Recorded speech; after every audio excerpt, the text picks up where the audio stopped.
At lunch today, when you're admiring the newly redecorated fellowship hall and the new paint on the ceilings and the new paint on the walls and the new blinds, you might not notice that the stage curtain is new as well because it's the same color as the old stage curtain. But if you take just a few seconds to examine the new stage curtain, you'll see the difference. There are no holes in this one yet. It's not worn out. Now, I can understand how a stage curtain like this one would get holes in it and get worn out because I've watched. To young eyes, those ropes attached to the pulleys that open and close the curtains, they're absolutely irresistible. They're like kid magnets. Oh, to just sneak away from your family eating at the table and dash behind that curtain and grab onto one of those ropes. And with just a couple of pulls, you move something really big. And you can show to everyone having lunch what's going on the stage. Kids. Kids whose parents have told them they should not be up there. Kids spinning and twirling and dancing and jumping. Oh, just pull and it opens, pull and it closes, pull and it opens. What fun. God is such a kid. Such a kid. You can almost see that sly gleam in his eyes when he slips away from the table, doesn't even wash hands and sneaks to the right and back behind that curtain and grabs the rope and pulls. He pulls the rope and opens the curtain so we can see it. Not literally, but in figure and image and metaphor. Opens the curtain so we can see what God wants for us and what God intends. Then I saw, John writes in the book of Revelation, because God opened the curtain. It's like a refrain in the book. Then I saw. And when God opened the curtain, John saw three things that he shares with us so that we can see. Three images that help us to see what we want, what we need, and what God wants for us. John saw a home, he saw a light, and he saw a river.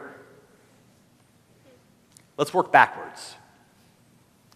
Then the angel of the Lord showed me a river clear as crystal, flowing from the throne of God and the Lamb through the middle of the street in the city. John saw a river. 100 years ago, the city of Las Vegas began piping water the 200 miles from the Owens Valley in California in order to satisfy its growing and insatiable thirst for water. Eventually, the Owens Lake dried up. It became a vast, dusty salt flat the size of San Francisco and an environmental nightmare. In 1990, Las Vegas was forced by court order to clean up the Owens Lake and mitigate the dust pollution there. But today, the locals say it hasn't worked. They're still sick. They can't breathe, and the particulate matter in the air measures 10 times the environmental standard. So they're back in court. Las Vegas is saying we've done our job, and the locals are saying the job isn't done. And the reporter for the story ended her story this way by saying, "This tale ends where so many tales of conflict over water in the arid West end up, in the courts." We live in a thirsty world. Judge Clark of U.S. News has recently suggested that many of the wars of the future will be fought over water. the Institute for Strategic Studies in London, can point to 20 places in the world, 20 international conflicts that are currently being fought over water. We live in a thirsty world. And we are thirsty people as well. It's not just nations and municipalities searching around for a source of water to satisfy their thirst. We are thirsty people as well. Some of you, I know, some of us, we feel like that dried up Owens Lake. Like our own souls are one long, dusty salt flat. We're also often trying to satisfy that thirst, to mask that deep thirst in other more immediate ways. I know for myself, when my own attention gets diverted from the water of life God wants to give me by anxiety or fear, I start indulging in one too many cookout chocolate milkshakes and Lay's wavy hickory barbecue potato chips. It's a sign to my family that I'm in a bad place. But whatever it is, it can be more dramatic than that. Whatever it is for you or for me, we know it doesn't last long enough, and we become thirsty again. When the curtain got pulled back, John saw a river. And that's a sign. It's a sign to a thirsty world, but it's also a sign to thirsty people like us who are thirsty for God, but trying to fill that thirst with what is close at hand and most immediate. It's a sign of God saying, let me supply your need with the water of life. As a deer longs for streams of flowing water, the psalm says, so our souls long for you, O God. John saw a river. He saw a river, and he saw a light.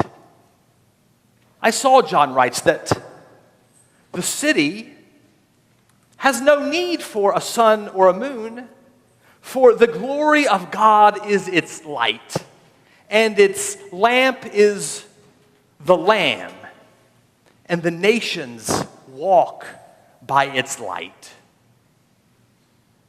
But we know, don't we, that the nations walk by their own light, and we do as well. Now, usually when the image of light comes up in Scripture, we contrast that with darkness, and we talk about seeing, we talk about vision and getting clarity.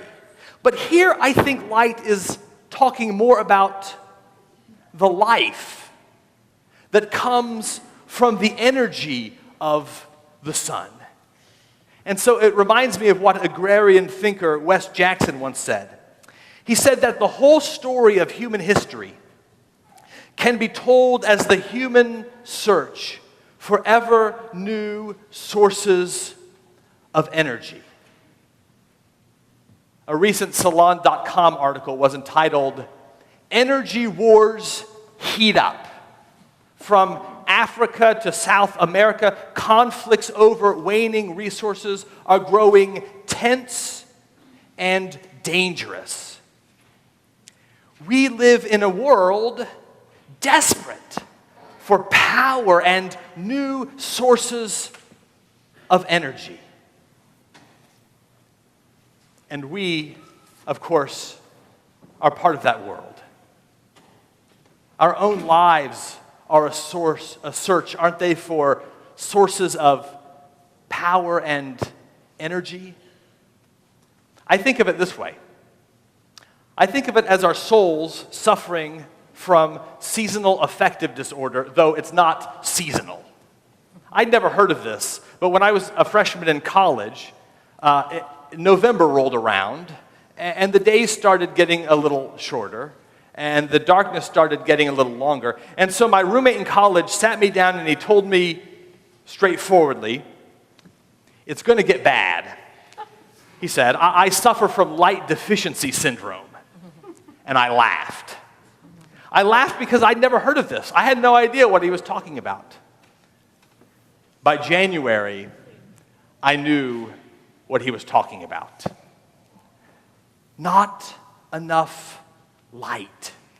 Not enough energy. It's not just nations that are searching for some new source of power. We are as well. We've been the wind in our own sails for too long. We've been the steam in our own engine for too long. We've been the coal in the furnaces of our own lives for too long. And there's just not enough power. Now, we want to live well and beautifully, don't we? And we want to love much and selflessly, don't we? But where do we get the strength to live that kind of life? The little blue engines of our souls just can't get up this mountain of life on their own. John saw a light. John saw a light that is coming from Jesus the Lamb. And that's good news for those of us searching for sources of strength to live by. A river, a light, and a home. When John saw the New Jerusalem, there was a throne in the center, and John heard a voice from the throne, and the voice said, "See, the home of God is among mortals. He will dwell with them. They will be his people. He himself will be with them." The search for home. Maybe you can tell the story of human history as the search for water. Or maybe you can tell the story of human history as the search and the struggle for new sources of energy. But how about as the search for a home? Can you tell the human story as the story of the search for a home place, a place to call home? The Bible begins with the story of the first two humans being expelled from their home. And you can certainly see the story of the Bible as the long quest to get back to that home. Not much later, you have the Israelites in captivity in Egypt, and Moses leads them out through the wilderness to the promised land that will be their home. Now, the flip side of this, of course, is that the people who were already at home in that land had to be displaced so it could become the homeland for the Israelites, and back and forth on through history to this very day. How can you tell the story of civilizations without telling the story of people who are at home in a place being displaced so that a new people can make that place their home place? It's a history of a refugee crisis. This own place that we, so many of us, call our homeland, which we have heard so often these days called a nation of immigrants. We, of course, know that there were native people already here. And this was their homeland. But their homeland security was not sophisticated enough to ward off the new invaders. And we know that the new invaders brought with them men and women and children who were abducted from their homelands and forced to come here to work and make a home in a new, strange place. God knows we are a world desperate to find at home. But how can we with such histories and such scars? And this search for a home place is played out in each one of our lives, and many of us have the histories and the scars to prove it. This longing and search for a place to belong, a place of familiarity. Duke Memorial Church is a place many of you call your church home. It's Homecoming Sunday. You're here because this is a place where you've been able to put down roots and make friends and find and grow in a life with God. But still, if we are attentive, we will find that there is still a longing for home underneath, a home sickness that is endemic to humanity. Now, if you've been paying attention to me for 5 years, you will know it's here that I say, that's because our true and only home is in God alone, right? But this vision, the words that John hears in this vision turn what I usually say on its head. Because the voice doesn't say, your truest home is in God alone. The voice says that God has made God's truest home among you. God is not satisfied to wait for us to find our home in God. God has packed up to find a home with us. God is the one searching here. God is the one longing for a place to belong, a place to be among us. That's why Jesus said, foxes have holes and birds of the air have nests, but the Son of Man has no place to lay his head. That's because in Jesus, we learn that God's home is not in a house or a temple or on a mountain or even in a church, but God's home is with us. See, the voice says from the throne, God will make his home among mortals. When that kid of a God ran over, got behind the curtain, and pulled it back, John saw a river, a light, and a home. Exactly what we need. A God who hung on a cross and said, I'm thirsty, so that he could quench our thirst from the water of life.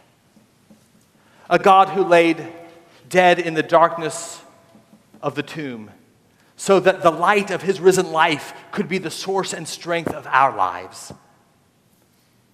A God who saw us wander away from our homes with God, but who wouldn't dare wait for us to find our way back, but came to us and made God's home with us. A river, a light, a God at home with us. Exactly what we want, even if we don't know it yet. And certainly what we need. Amen.